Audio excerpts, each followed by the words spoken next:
রাসূল ইসলাম, হি ওয়াজ unstoppable, having unbelievable সাবর, ধৈর্যের পাহাড় নিয়ে, আনস্টপেবল অ্যাটিটিউড নিয়ে তিনি শুধু সামনে গিয়েছেন, পেছনে যান নাই কখনো। সীমাহীন কষ্ট আর সংগ্রামের মধ্য দিয়ে গিয়েছেন, থামাতে পারে নাই ওনাকে কেউ পারে নাই।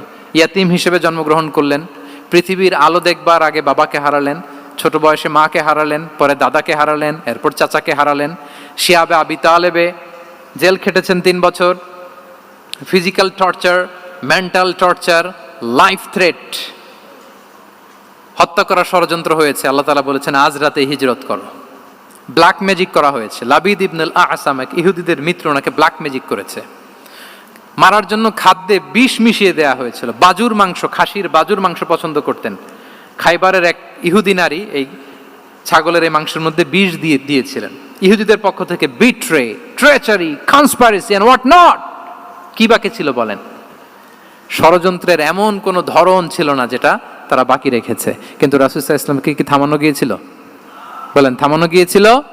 গোটা বিশ্বব্যাপী উনি ছড়িয়ে দিয়েছিলেন লা ইলাহা মুহাম্মাদুর, so nothing can stop him. আমাদের যে লক্ষ্য, ওই লক্ষ্য পানে আমরা পৌঁছবই, আমাদেরকে কোনো কিছু থামাতে পারবে না ইনশাআল্লাহ। বলেন, আমরা আমাদের লক্ষ্য পানে, মানজালে মাকসাদে দৌড়ে দৌড়ে যাব।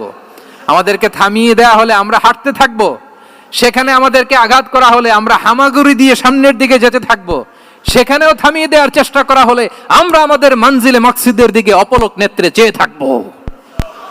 আমাদেরকে কেউ থামাতে পারবে